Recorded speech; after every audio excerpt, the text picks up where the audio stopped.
Selamat datang kembali di pembahasan mendalam kita. Hari ini kita fokus ke satu bab spesifik nih dari buku 99 Strategi Negosiasi. Bab 61. Judulnya Lokasi, Lokasi, Lokasi. Mungkin kedengarannya sepele ya, cuma soal tempat gitu. Tapi sumber ini bilang di mana kita negosiasi itu bisa jadi krusial banget, sering dilupain. Jadi, misi kita hari ini kita bongkar bareng-bareng gimana lokasi bisa jadi apa ya? Alat strategis kita. Oke, langsung aja kita bedah ya. Sumbernya bilang, wah ini menarik, banyak negosiator itu ngebiarin aja lokasi ditentuin secara kebetulan. Ya entah di kantor mediator atau malah di kantor lawan. Nah ini dianggap kesempatan yang kebuang gitu aja, kayak nggak penting. Betul sekali. Dan yang perlu digarisbawahi di sini tuh, lokasi bukan sekedar soal logistik loh. Bukan cuma nyari tempat kosong. Ada pertimbangan taktis ya jelas. Mungkin biar deket sama aset yang dibicarain atau dokumen penting gitu kan. Tapi yang lebih dalam, dan ini yang strategis, itu dampak psikologisnya. Sumber ini nekenin banget gimana tempat yang katakanlah mengesankan, kayak hotel mewah atau tempat bersejarah, itu bisa bikin lawan bicara kita ngerasa lebih dihargai. Efeknya, mungkin dia jadi lebih terbuka, lebih lunak buat setuju. Ini soal ngebentuk persepsi dan suasana hati, gitu. Menarik. Tapi soal tempat mewah ini, apa ini cuma berlaku buat deal-deal gede aja? Gimana kalau situasinya lebih, ya sehari-hari? Misalnya mau nego gaji, atau bahkan jual beli motor bekas gitu. Masih relevan nggak prinsipnya? Nah, justru itu. Sumber ini ngasih contoh yang menurut saya bagus banget dan membumi. Ada contoh soal penjual mobil bekas. Penulisnya bilang, kalau dia jadi penjual mobil bekas, dia bakal ajak setiap calon pembeli serius buat makan siang. Mungkin nggak perlu mewah ya, cukup di restoran cepat saji biasa aja. Tapi dia yakin penjualannya bakal naik drastis. Ini nunjukin banget kan, gimana kuatnya pengaruh lokasi, bahkan dalam skala kecil, buat bangun hubungan, buat bikin nyaman. Jadi opsinya itu nggak cuma kantor saya, kantor lawan, atau tempat netral aja.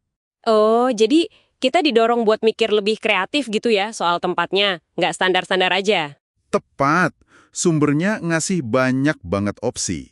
Bisa restoran, ya kan? Kelas atas buat kesan wah. Atau yang sederhana, buat lebih akrab. Bisa juga ruang konferensi hotel, atau kalau mau lebih private, ya suite hotel. Bahkan tempat-tempat yang nggak kepikiran, kayak galeri seni, lokasi bersejarah, atau skybox di stadion pas ada pertandingan olahraga.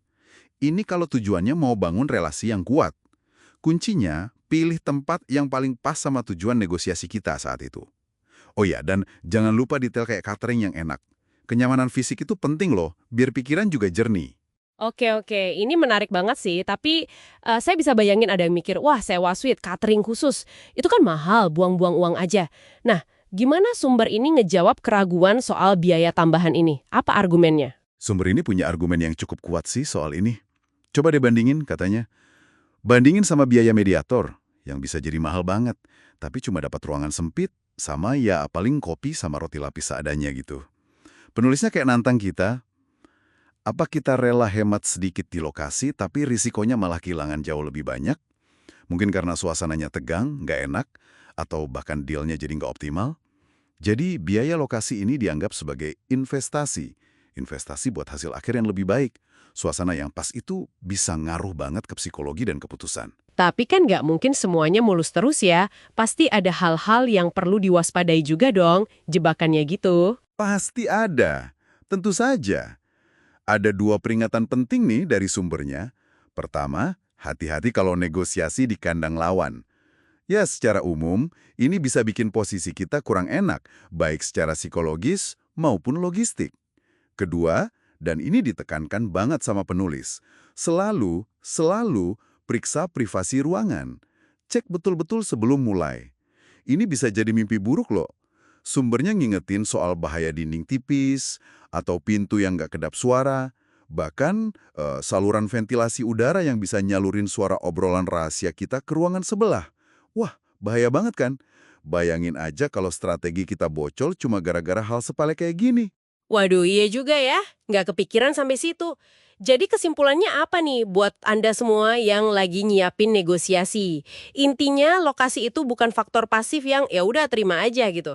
Tapi ini variabel aktif yang bisa dan mungkin harus kita kontrol strategis. Sumber ini ngelihatnya sebagai akumulasi keuntungan-keuntungan kecil. Nah, milih lokasi yang tepat itu salah satunya. Kalau dikumpulin bisa ngasih keuntungan yang signifikan. Jadi jangan diserahin ke kebetulan aja.